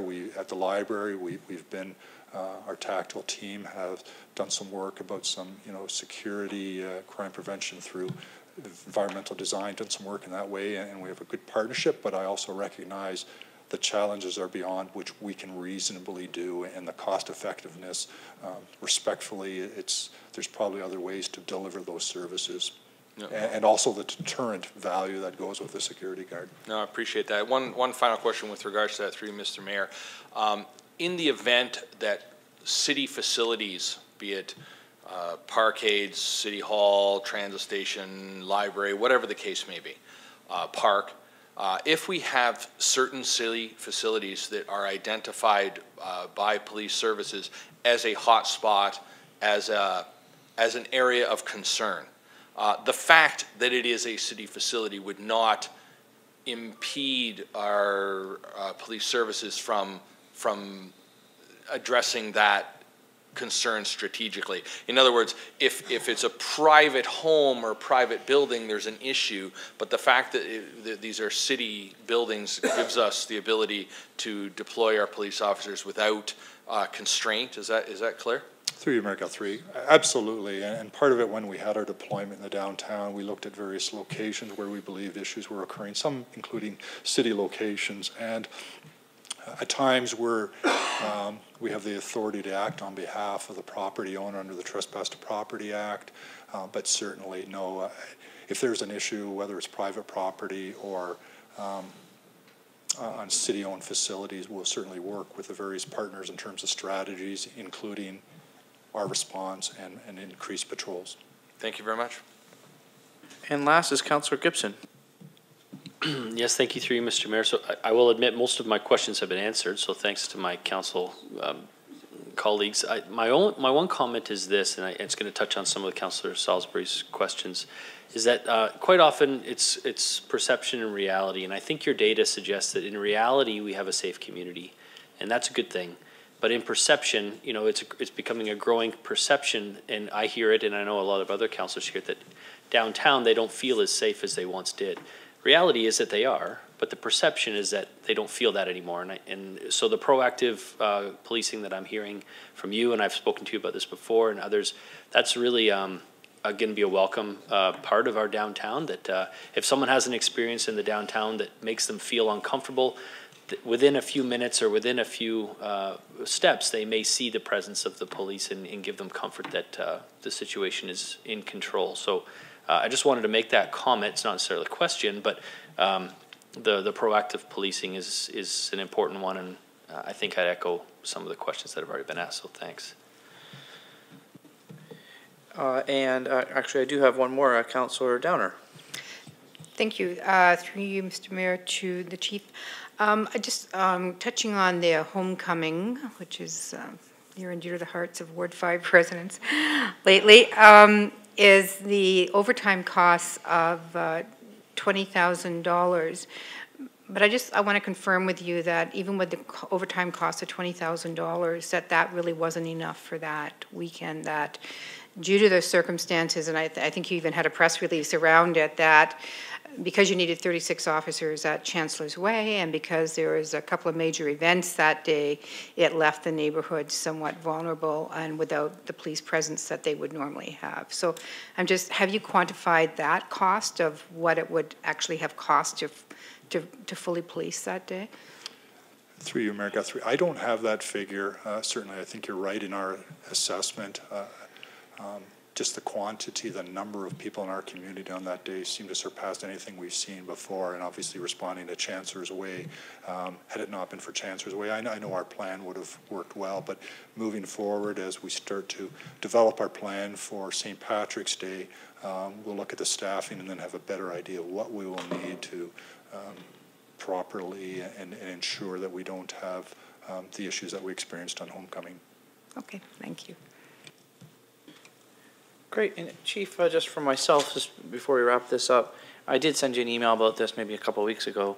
That some of the, especially property crime that we've been talking about as well, you know, it's been kind of making the rounds a little bit in the media lately about a great app from, I think, Vancouver or Calgary for bicycles, and it's an application people can register their bikes, and they've seen in a 1 year period a 30% drop in either thefts or return of property increase. And can you just touch base on that? Because often we talk about FTEs, with people, but there's also the technology side that I know that you might be looking into as well, especially to try to battle property crime and others. Can you just touch base on that? Yes, Mayor Guthrie, you're certainly cutting in some of my material for my Police Services Board meeting tomorrow, but no, thank you for that information. We had been looking at a bike registry from another community, and it had a lot of obstacles and challenges and things. And in fact, upon receiving that information, we put it to our champion in that area, in our property crimes area, and I can proudly say that we're quite excited and quite likely we'll be moving ahead as we've been in touch with them and see it as an application that will make sense in a cost-effective way. So stay tuned, but it's looking very positive. Excellent. I think that's just important to note as a takeaway, that there's the FTE, the boots on the ground, and then there's technology as well, and that can collaborate together in reducing crime as well and prevention. So thank you very much for your presentation. Really appreciate you, and to the chair as well. Thank you very much for being here. We're moving on to, which will be our last actually for today, council, and to the community. This is the Elliott coming up. Just so everyone knows, the County of Wellington is not here. There was an issue with them being able to come here today that was sudden, and so we understand that. It was indicated to us that if there's any questions in regards to the county presentation that we can ask, and they will by all means answer and put it on the message board. So with that being said, it is the Elliott community, and over to the both of you. Thank you for being here. Thank you very much for having us today, Mayor Guthrie, councillors, city staff members, and visitors. We also would like to thank Councillor Van Hellemond for serving on our Board of Trustees, and Councillor Gordon for his past service on our Board of Trustees, and also to thank our former CEO, Trevor Lee, for all of his years of service with us. Okay, thank you. So we, as the Elliott community, we were incorporated back in 1907, so we are celebrating our 110th anniversary this year. We are registered as a not-for-profit charitable corporation governed by a volunteer board of trustees. We are a local board to the city with 250 non-unionized staff members. We're located on 8 acres of city-owned lands, and we offer 85 long-term care beds, 148 retirement suites, and 78 life lease suites for over 350 residents at our facilities. Here's our budgeted revenue. You can see this, our long-term care accounts for just over half, with retirement making up 40% and a smaller portion in life lease and other. Last year, after our audit, our external auditors recommended a change in our accounting adjustment in terms of lengthening the period of time of amortization on our main building. That's going up from 20 years to 40 years, so we have incorporated this change in this year's budget. They've recommended not to make the change retroactive, so we are approximately 15 years into the amortization period, so we're now taking the remaining 5 years and spreading that out over the remaining 25 years. So that does show a big change, as I'll show you in our bottom line. However, that has no impact on our cash flow levels. Here, as you can see, is our consolidated budget for the entire Elliott community. Our revenue is increasing by 3.5%. On the expenses, you can identify on the operating cost line the significant impact of the change in amortization. at 15.1 million total expenses from 15.5 from the previous year. And in the shaded out area a little bit at the bottom, our budgeted operating surplus for next year will be $335,000, an increase from a deficit of $617,000 in 2017. So that is a significant change. Our budgeted cash flow situation, we have a very small positive cash flow. Long-term care is just slightly under break even.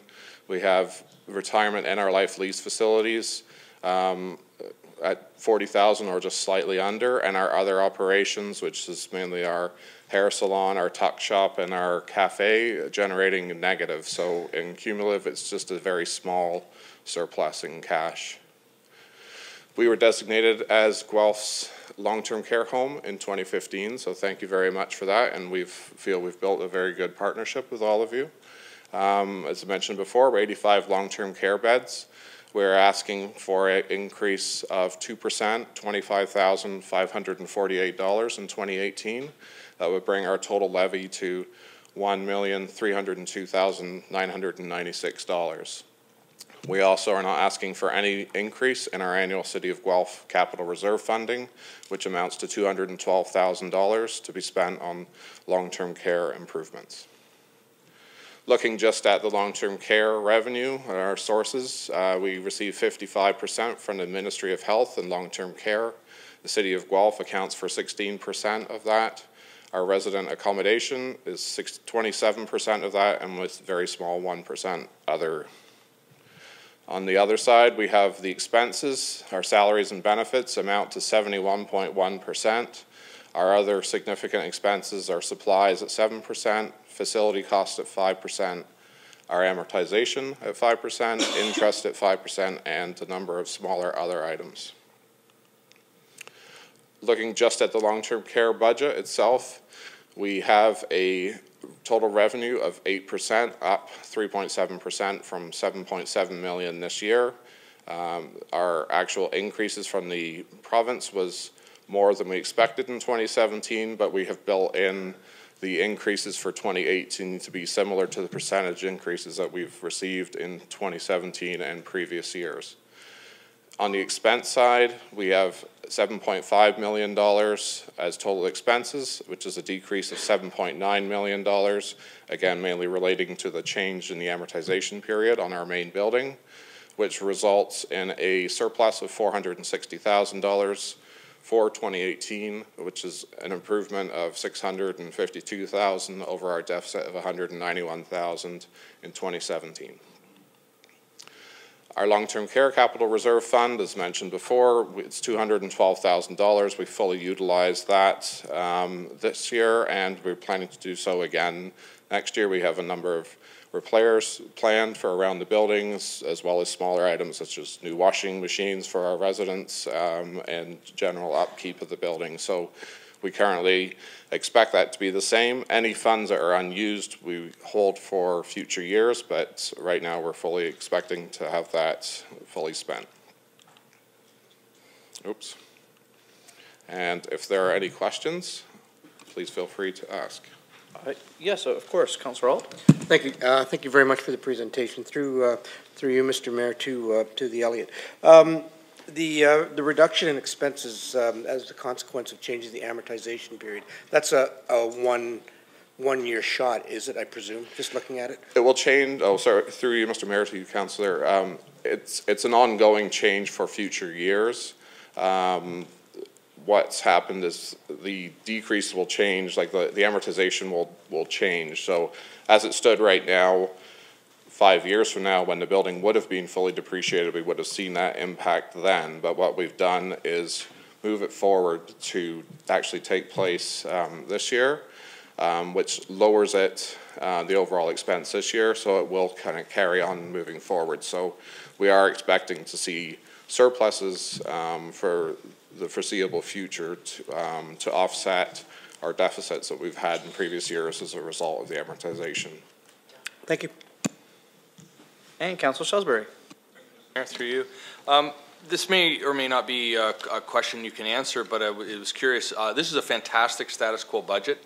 It looks like the house, the boat's floating well. Yep. But as I'm in the West End and I'm watching 3 new towers go up, and there's the first rental, high-density rental that's been built in our city in a long time, and they're all, anyone that I've spoken to, the demographic that they're going after is the aging baby boomers who are downsizing, seeking rental properties and whatnot. So we have this demographic shift on us, and I'm wondering if the LA is looking to address the need or to capitalize on the opportunity that is this demographic shift, or are we looking at maintaining the status quo and don't really have plans for expansion beyond that?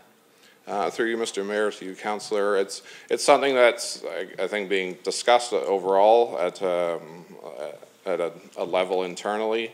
We are adding, as part of this budget, some extra part-time FTE to deal with our increased requests from our retirement side, excuse me, on the marketing, because there is a lot of interest in the Elliott community, so that would be taken into consideration too, but I think that's something that we're open for further discussion in the future.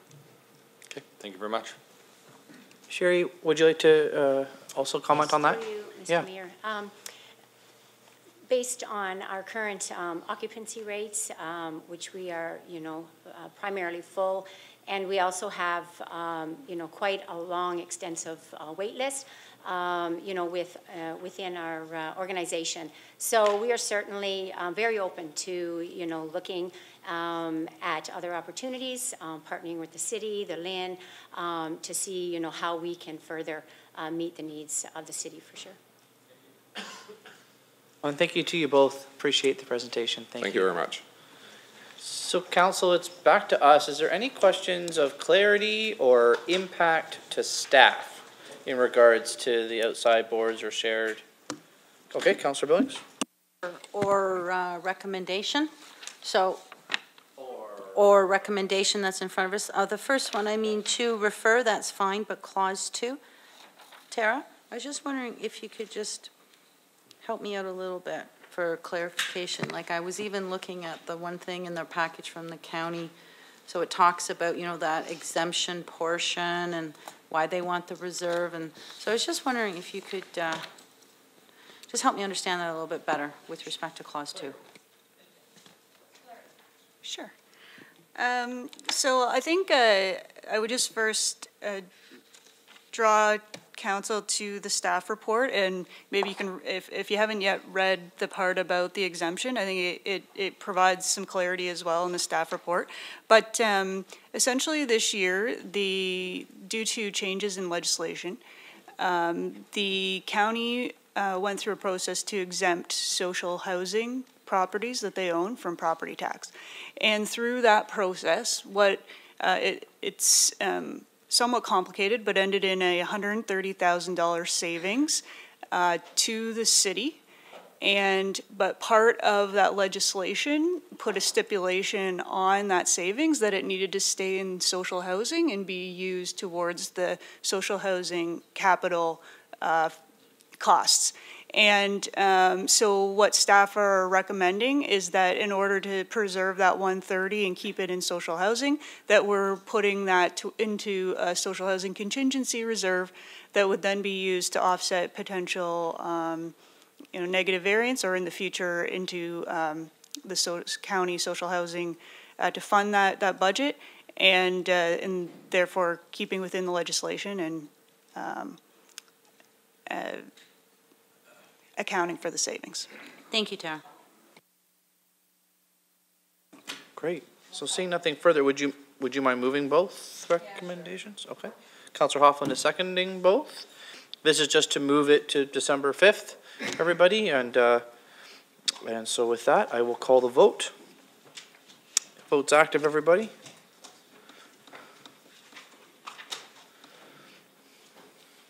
As unanimous, Councillor Bell, would you please move adjournment? Thank you. How about someone from this side second it? Thank you, Councillor Piper. Seeing nothing further, hands in the air if you want to go home. There we go. And that passes unanimously. Have a good night, everybody.